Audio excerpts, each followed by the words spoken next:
Debbie and I have moved more in these last 4.5 years than we moved in the almost 36 years before that. We relocated from Northeast Iowa back down here to our state of home roots, Oklahoma.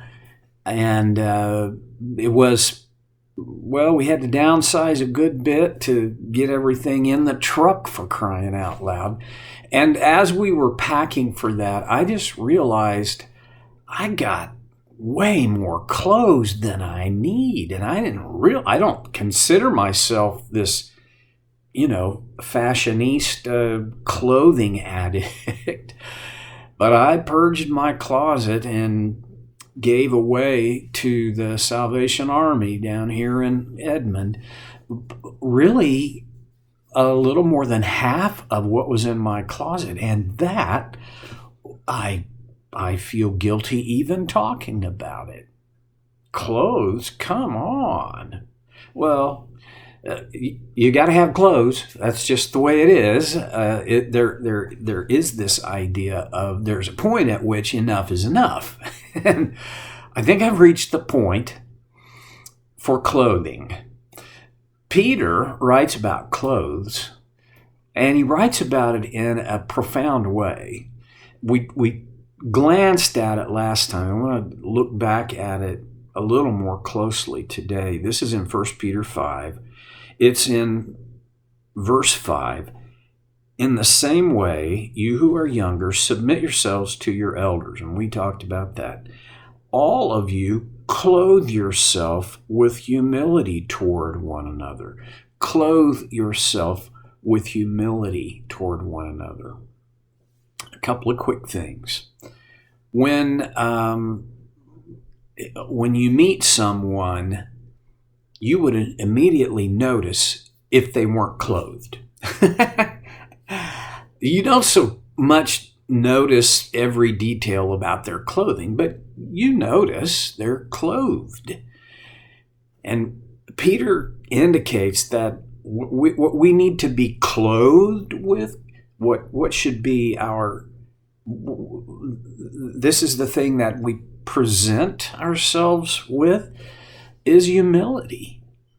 Clothed with humility. My shirt should be humility. My pants should be humility. My shoes and socks and so forth.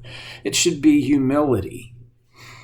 It often isn't, but it should be. And here's the other thing about clothing. You might accidentally put on,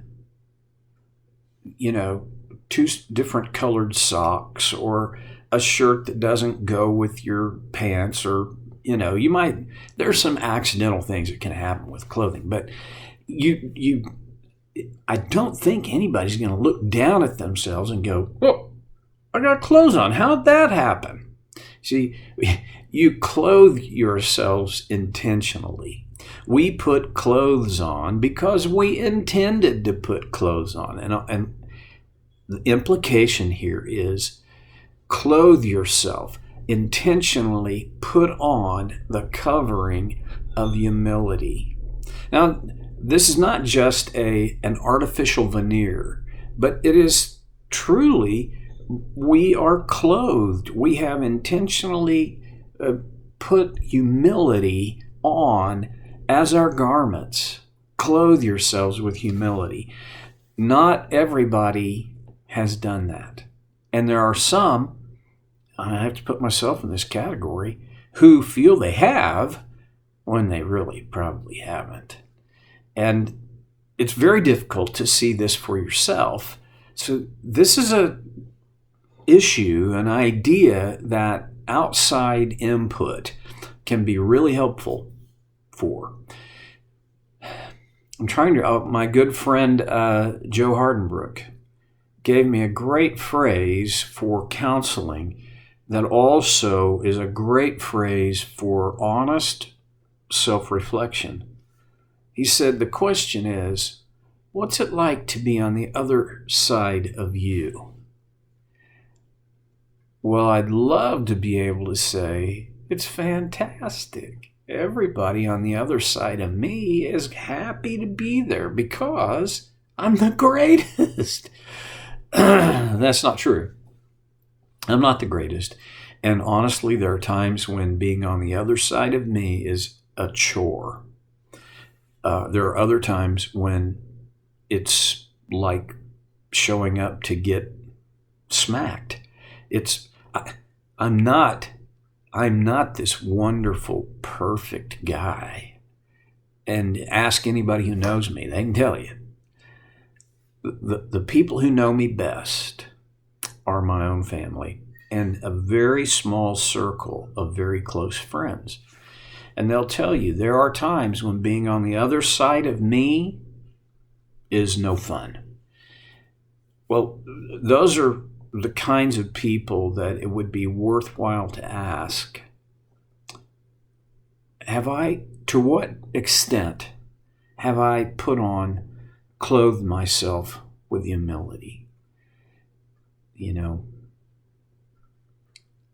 as I look in the mirror, it's hard for me to see who is really there.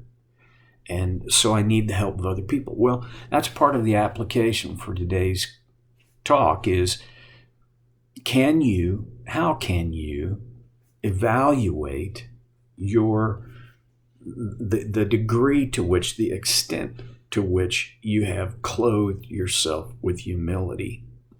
Outside input can help you. A second thing is, consider to what degree am I partnering with Christ and His grace to intentionally clothe myself with humility? If you have a to-do list, my to-do lists they're less long than they used to be, but I still have these to-do lists. And one of the things on a follower of Christ's to-do list should be clothe self with humility. Because, as I said, it won't happen accidentally. And then he goes on, because God opposes the proud but shows favor to the humble. Other translations say God opposes the proud but gives grace to the humble. Humility is the mark of a person of grace. When you find people who are truly humble, you'll find people who extend grace well and accept it for themselves. In verse 6, humble yourselves, therefore, under God's mighty hand, that He may lift you up in due time.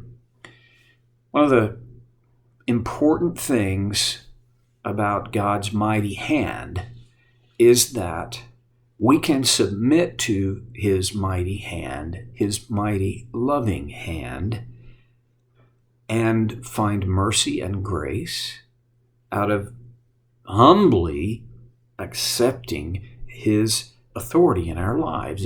That's what His mighty hand represents, or else we can fight it. And if we fight it, when you fight the hand of God, is there anything sillier? I mean, it's crude for me to say it this way, but is there anything more stupid than fighting God? Man, if you're going to have a fight, at least put yourself in a fight where you've got some odds of winning. You have no odds at all of winning in a fight with God, so don't go there. Peter writes it, humble yourselves, therefore, under God's mighty hand. Realize that God wants to give you His grace. He wants to pour out favor and blessing in our lives. He wants that.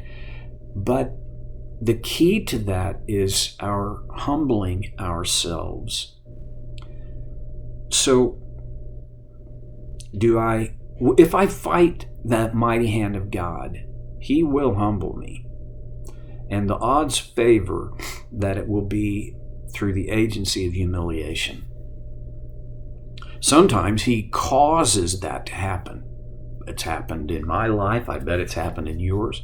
Other times he just permits the consequences of our choices to catch up to us.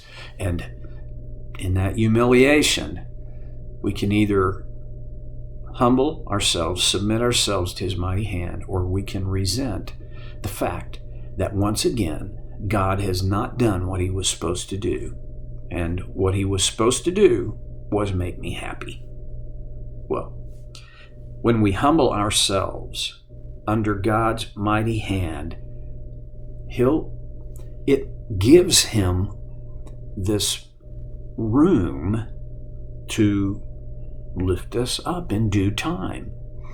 So one of the outcomes of humility is that then we open ourselves up through humility to God's activity in our lives, which will lift us up. Now, it may not mean, and often it doesn't mean, I'd say more times than not, it doesn't mean that I would be lifted up to a position of fame, fortune, authority, respect. But there are times that my humility, when I humble myself, that act opens me up, and gosh, I know this sounds new agey, but it opens the universe up so that God will be able to pour out his grace into my life and lift me up. This is another part of God's upside down economy, where your conventional wisdom would say, if you want to be a well-respected, honored, if you want your status to increase, then get out there and act like you deserve it. And God's economy says, if you want to be, Jesus said it this way, if you want to be the ruler, become the servant. Humility is the key to elevation. Absolutely counterintuitive. We struggle to be able to believe that and then act on it as though we do. Humble yourselves, therefore, under God's mighty hand, that he may lift you up in due time. By the way, this is not a guarantee that when you humble yourself, then God flips the switch and he lifts you up. No. In due time. What does that look like? Well, I can tell you, sometimes it is instant. Not very often, but sometimes. More often, it's over a period of time. In due time, when the time is right. I don't get to choose that. I'm not smart enough to choose when the time is right for me to be lifted up. And as smart as you are, no, please don't be offended by this, but you're not smart enough to know when that time is either. Let's leave that to God. All right, land the plane today on this little slice of a glimpse into God's value for humility. You know, I mentioned to you it would be wise to seek outside input regarding how am I doing on this humility thing. It takes humility to ask that of these people that matter to you. It's okay to ask anybody this. But if you really want a good insight into yourself, ask the people in the smaller circles of your life, okay? People who know you well and interact with you often. And then realize that this idea of to humble yourself under God's mighty hand requires that you clothe yourselves with humility intentionally. And when you humble yourself, it means you're not waiting for circumstances to humiliate you in order to humble yourself. How are you doing with that? So that God may lift you up in due time. Well, that's pretty tall order. But that's my challenge. I'll see you next time on Soul Care with Stevie Boy.